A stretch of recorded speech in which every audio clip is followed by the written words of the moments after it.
When I was a child, I often played alone in the abandoned field near my house. I loved collecting strange rocks, building tiny towers with twigs, or simply lying on the grass, watching the clouds drift by. One summer day, when I was about 9 years old, I was playing with an old doll I had found in the storage shed. The air was stifling, not a single breeze passed through, making the atmosphere unbearably heavy. I was so absorbed in my play that I didn't notice someone approaching until a raspy voice spoke right behind me. "Do you like dolls?" I spun around and saw a gaunt woman draped in a yellowed lace dress. She was barefoot on the cracked earth, clutching a large wooden box in her arms. Her face was emaciated, her skin so pale it was almost translucent. But what frightened me the most were her eyes, empty, soulless, like those of an old porcelain doll. "Hello, ma'am," I stammered, trying to be polite, despite the fear creeping up my spine. "Do you have dolls in the box?"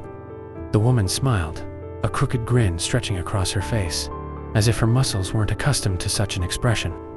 "Yes, but they are not just dolls. They are obedient children, always listening. Would you like to be one of them?" I stumbled back, my heart pounding. There was something terribly wrong with the way she spoke. The box in her hands trembled slightly, as if something inside was moving. I have to go home now." My voice wavered. "Oh, but you haven't tried them yet." She stepped forward and lifted the lid of the box. Inside was a row of old dolls, but they were not ordinary dolls. Their faces were shriveled, twisted as if frozen in silent screams. Their eyes were wide, empty, and dark, just like the woman's. Worse, I had the unsettling feeling that they were staring at me, as if some remnants of consciousness still lingered within them. A sudden gust of cold wind swept through, carrying the nauseating stench of decay. I was so terrified that I couldn't move, but at that moment, a familiar voice called from a farm. My mother was calling me home. I immediately turned and ran, not daring to look back. I ran and ran, until I crashed into my mother's embrace. She looked at me in alarm, asking what had happened, but I just shook my head, unable to speak. That night, as I curled up in bed, I heard a faint sound outside my window. A soft, distorted giggle, like a broken record playing a child's song. "You haven't tried them yet." I pulled the blanket over my head, trying to convince myself it was just my imagination. But then, there was a light tapping on the glass. A steady, deliberate tapping, like fingernails scratching against the surface. Summoning all my courage, I peeked through the curtain. In the darkness outside, I saw a faint figure, the woman. Her face was pressed against the glass, her soulless eyes locked onto mine. But what terrified me the most were the dolls from the box earlier. They were standing beside her, their faces twisted in agony, yet their mouths curled into eerie smiles. I screamed and bolted out of bed, running straight to my mother's room.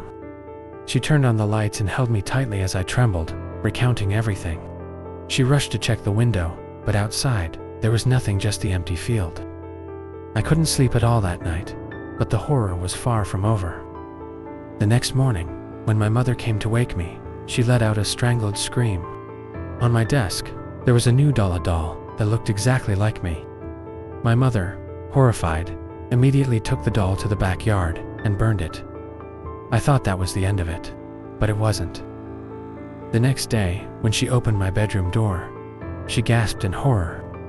Another doll had appeared on my desks, still with my face, the same distorted smile, and those empty eyes. This time, my mother said nothing. She just held me close, trembling, and started packing our belongings. We left the house that very day, abandoning everything behind, including my desk and all my furniture.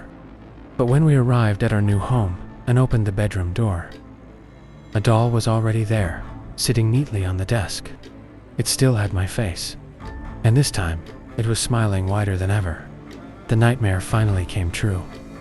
One night, I woke up to an eerie silence. The air was thick, suffocating. I called for my mother, but no one answered. My heart pounded as I got out of bed, my hands shaking. Her bedroom door was slightly open. "Mom," I whispered. The bed was empty. I turned on the light, she was gone. But on the nightstand, there was something that made my blood run cold. A new doll. It had my mother's face,